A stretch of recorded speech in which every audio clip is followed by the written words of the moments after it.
o meu livro Zorganwälder, A Redenção, que está lá no site da Chiado.com.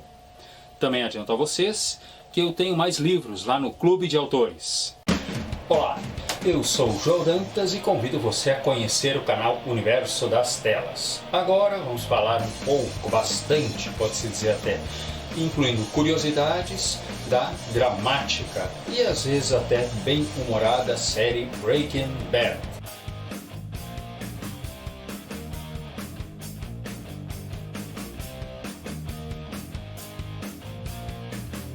Para quem gosta, gente, pode-se dizer de um roteiro repleto assim de drama, suspense, algum toque aqui e ali, de bom humor, né? Uma condução, pode-se dizer, amena e tranquila, mas cujo carisma dos personagens prende a atenção, mesmo eles sendo bem diferentes uns dos outros. Afinal, aqui pode-se ter como base, né, chamando a atenção, um empobrecido, né, e doente professor de escola pública que se une a um razoável aluno de questionável moral junto às leis sociais e que acabam sendo pivôs de um enorme confronto entre traficantes e policiais. Para mim, tem um certo gosto, né, daquelas óperas tristes, né, que passavam aí há tempos atrás em teatros, né, já que se fala, né, de glória, ressurreição e ao mesmo tempo de desgraça e depressão, onde os personagens, salvo quem sabe um aqui ou outro ali, conseguem de fato ter um final feliz. O restante tudo se dá mal.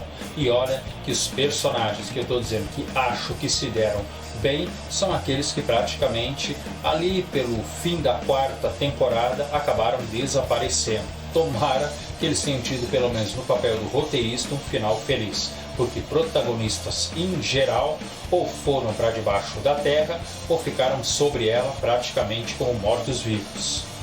Apesar de todo o sucesso, né, gente, já que tanto atores como o próprio diretor Vince Gilligan acabaram tendo, né, seus grandes prêmios e momento nas telas com essa obra aqui, mas posterior, pelo que eu noto, quase todos voltaram ali para o anonimato, mesmo fazendo alguma coisa interessante aqui e outra ali.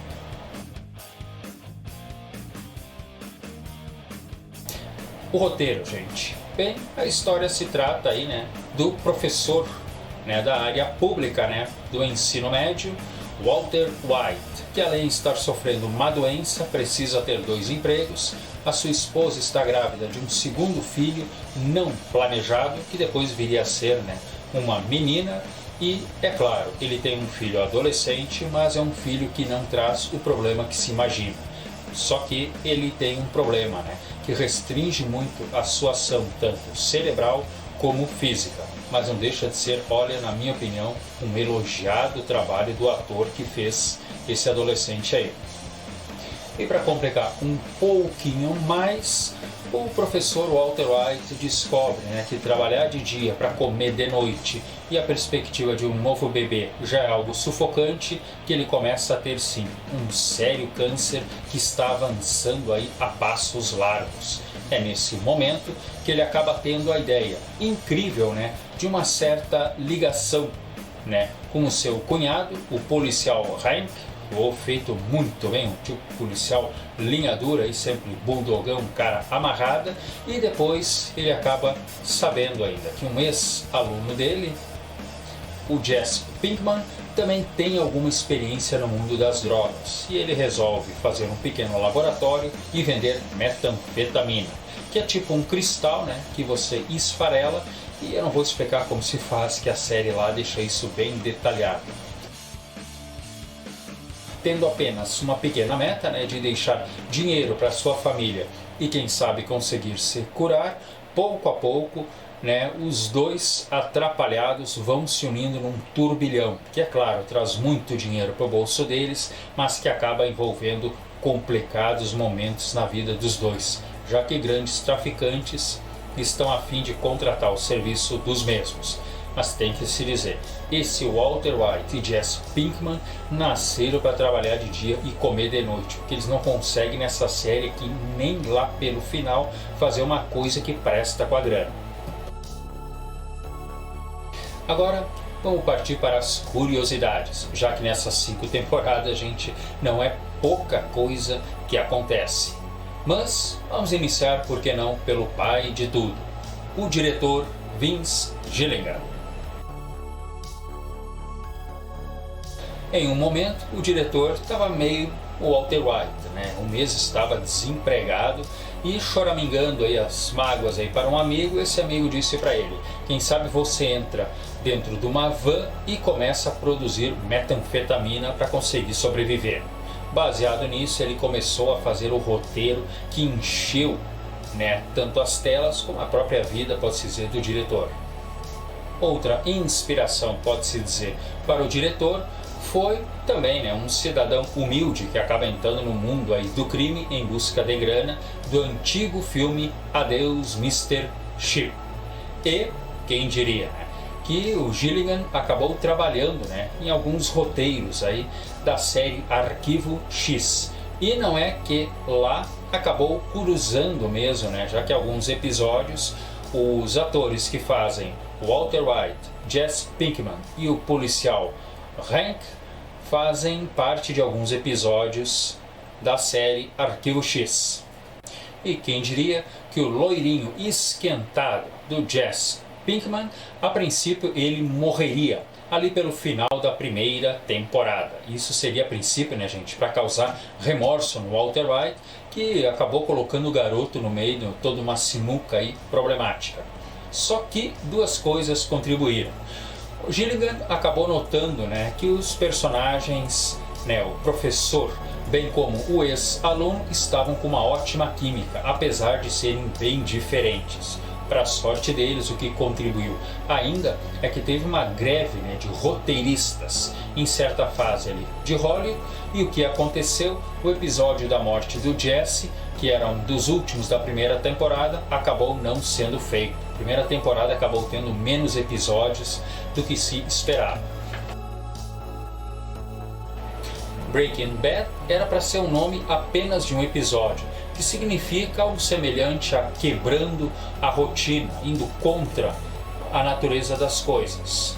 E tem que se dizer, cara, que o antigo nome aí, que eu não sei qual seria, mas eu acho que dificilmente algum cairia tão bem para tudo que acaba acontecendo ao longo aí das 5 temporadas.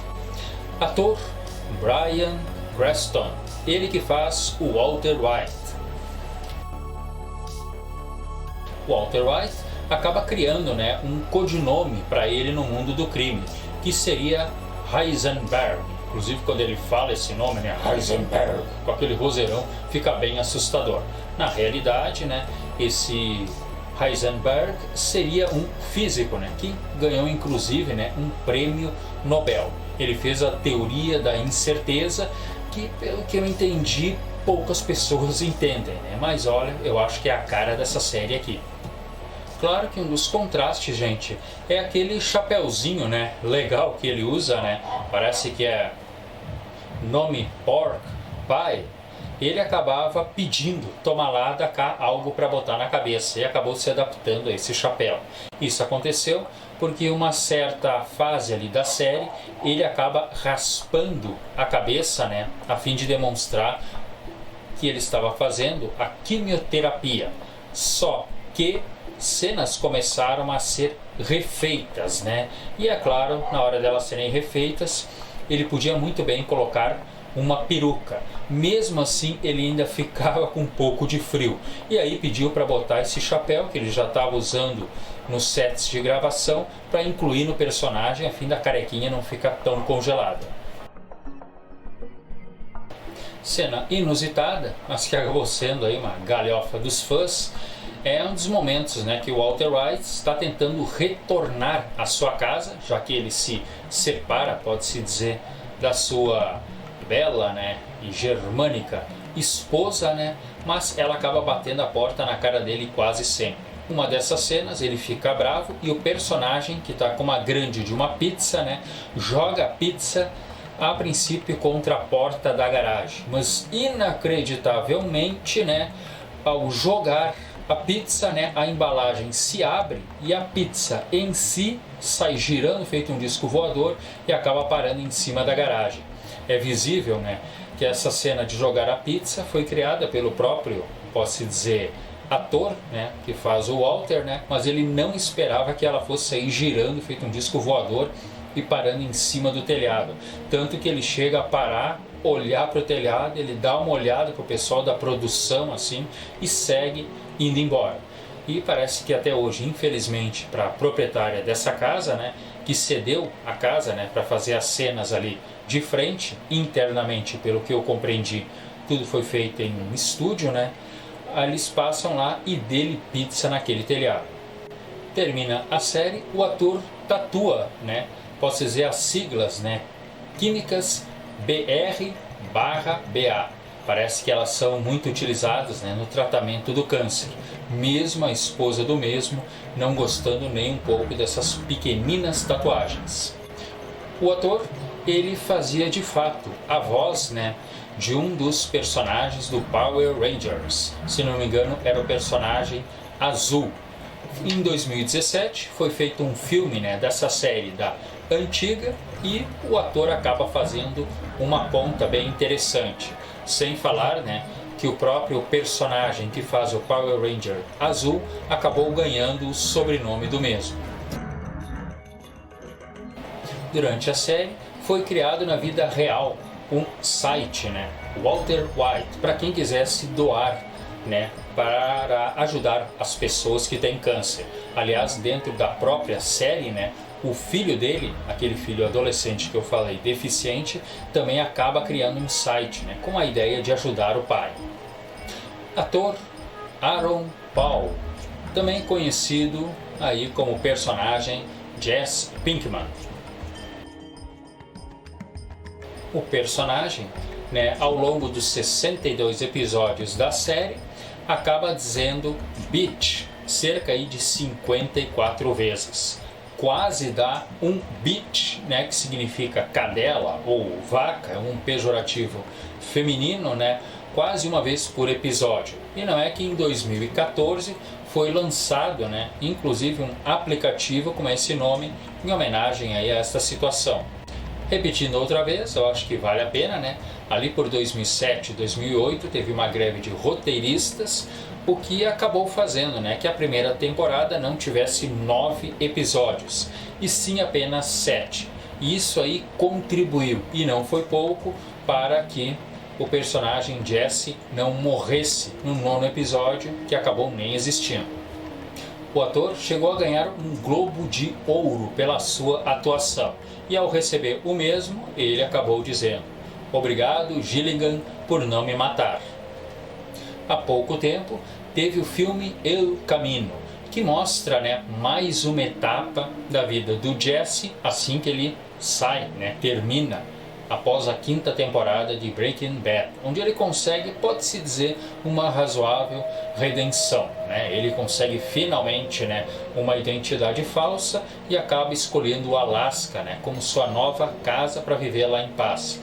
Mas alguns, como eu, chegam a pensar, né, que o Walter White também foi para uma região gélida, tentando se esconder, não suportou, saiu de lá e acabou dando o que dando. Numa dessa, Jesse Pinkman, eu acho, pessoal, que não vai também se aturar, e significa que toda aquela neve, ele vai ter o mesmo destino de Walter White. Mais cedo ou mais tarde, vai fazer uma besteira, que é a grande marca registrada desses dois, né, e voltar de novo para o esgoto.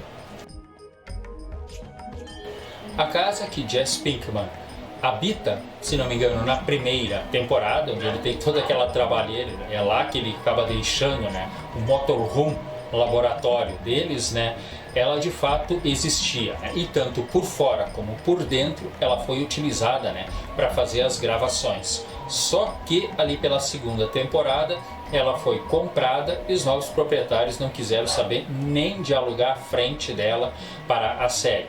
Resultado, eles tiveram que simplesmente alugar a frente de outra casa para as cenas e fazer mais uma, né, mais uma casa interna no estúdio. Tanto que a certo momento ali você pode notar que eles aproveitaram que tiveram que fazer uma casa em estúdio, e essa casa em estúdio eles aproveitaram a situação aí, né, e deixaram tudo mais amplo, né. final da segunda temporada, né, Jesse, que está vivendo aí de aluguel em um pequeno apartamento, acaba se envolvendo com uma garota. Essa garota e ele, claro, né, tudo que o Jesse toca tem que virar porcaria, né, a menina acaba mergulhando no mundo das drogas. Walter White mostra ali o seu lado maléfico e, a fim de não perder o seu sócio Jesse, que já estava pensando até em casar com uma garota, o Walter White vai até a casa e aproveita o estado de drogado que eles estão na cama e mata a garota. Essa cena aí foi muito custosa, gente, para os dois atores. Tanto o Walter White, matar uma adolescente, para ele não foi nada fácil, como posterior o próprio Jesse, né? Ele praticamente não precisou interpretar, ele começou a chorar de fato ao ver a personagem ali do lado morta. Com a sua aparência, gente, posso dizer, de garoto propaganda lá dos anos 50, sempre muito educado e uma aparência muito limpinha, né? Dono aí daquele local que vendia frangos fritos, ele é a imagem que o mundo correto existe. É claro que é tudo embuste, gente. Pelas costas, Gustavo Fring consegue mostrar sim como o demônio habita a sua vida. É um dos personagens, na minha opinião, mais enigmáticos e até que mais me assusta. O ator, que não estava muito afim de fazer apenas algumas pontas no filme, né, acabou tendo a promessa aí do diretor, né, conforme se saísse o personagem e a série, ele iria ser pouco a pouco sim ampliado. Ele entra na terceira temporada, né, gente, e vai até a quinta temporada. E nunca esquecendo que depois, lá na série, né, paralela, né, posso dizer para vocês, do advogado Better Call Saul, ele também acaba tendo muitas aparições. A cena da sua morte é uma das mais desgraçadas que tem, onde ele aparece, né, parcialmente com o rosto destruído, mas ainda arrumando a gravata. Teve participação da equipe do The Walking Dead, uma maquiagem ótima, né? Acabou demorando meses e meses para a cena ser feita, apesar de ela ser bem curta. E pode-se dizer que foi o diretor Gilligan que acabou solicitando todo o capricho nessa despedida desse grande, posso dizer, falso e enganador Gus Fring. A lanchonete de Gus Fring, a Los Polos Hermanos, na realidade ela existe, né? E foi alugada, né, pode-se dizer, por todas as temporadas. Eu não sei se na série Better Call Saul também. É claro, né, que ela existia, né, pessoal, com outro nome. Só que, para deixar o ambiente ainda, né, nostálgico, né, os proprietários solicitaram, né, para que a mobília que foi utilizada nas cenas da série permanecessem lá. E hoje procure nos streamings, mate a saudade ou conheça, que essa é uma das séries, olha, que vale a pena ver e rever. E nunca esquecendo Breaking Bad, gente, e até, pode-se falar o mediano, mas ainda legal, El Camino. Esse vídeo vai terminando por aqui, gente. Deu OK, entre para a família e vamos seguir juntos.